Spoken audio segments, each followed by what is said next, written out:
जय माता दी। मेरे चैनल में आप सभी का स्वागत है।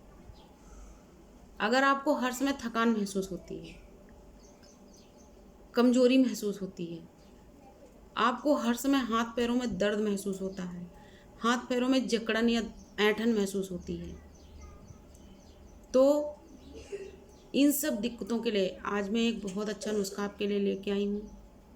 बस आपसे रिक्वेस्ट है, प्लीज़ वीडियो को पूरी देख लीजिएगा। वैसे आपकी मर्जी है। तो जिन लोगों को ये परेशानी होती है, कभी कभी ऐसा होता है कि जैसे हम एकदम हेल्दी होते हैं और हमने अपना हीमोग्लोबिन भी चेक कराया होता है, सब कुछ ठीक होता है, लेकिन उसके बाद भी हमें ऐसा महसूस होता है कभी कभी एकदम हम थके थके से रहते हैं, हमारे अंदर से सुस्ती ख़त्म नहीं होती। हर समय बस हमको ये लगता है हम आँख बंद करके पड़े रहें, किसी से बात नहीं करें, किसी से बोले नहीं, किसी को देखें नहीं, कभी कभी ऐसा लगता है।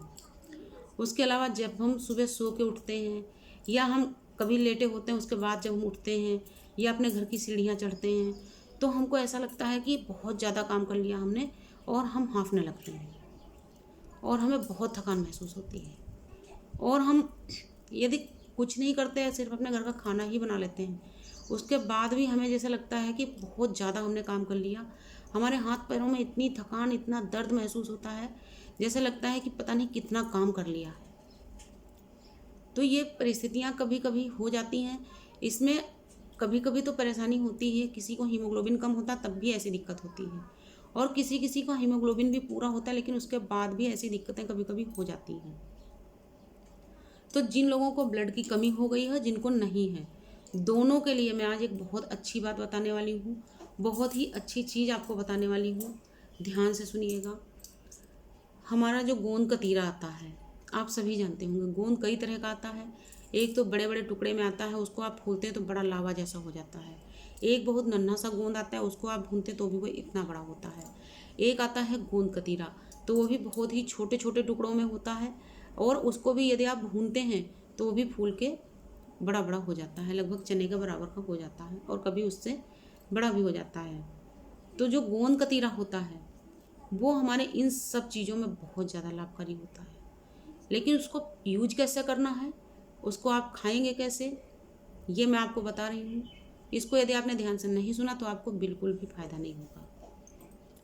देखिए, ऐसे तो आप गोंद कतीरा भून के किसी भी तरीके से यूज कर सकते हैं, लेकिन कभी कभी क्या होता है कि किसी किसी को अगर बीपी की शिकायत होती है तो उन लोगों को चिकनाई वगैरह नुकसान करती है।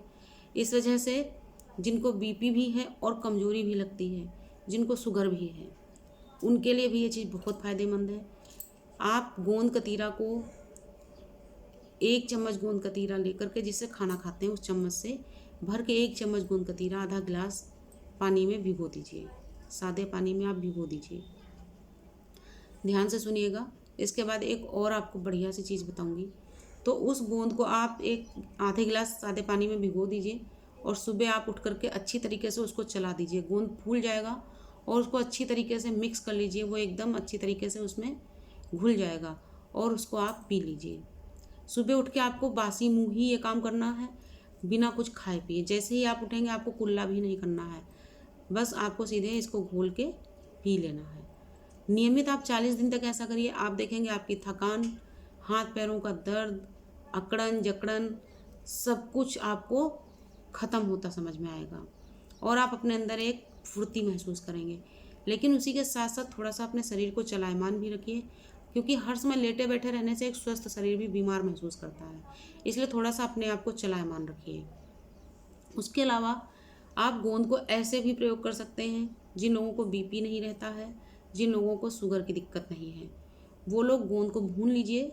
देसी घी में गोंद को आप भून लीजिए अच्छी तरीके से, और 100 ग्राम बेसन भूनिए। उसी 100 ग्राम बेसन में 100 ग्राम गेहूं का आटा भूनिए, और अगर गेहूं का आटा आप नहीं डालना चाहें तो आप उसमें मक्के का आटा डाल सकते हैं।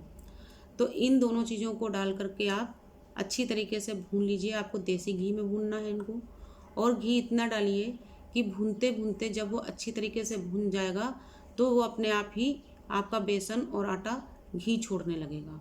और दोनों चीज़ों को मिक्स करके एक साथ ही भूनना है, अलग अलग नहीं भूनना है, एक साथ ही आप भूनिए, और लेकिन धीमी धीमी आंच पे भूनिए।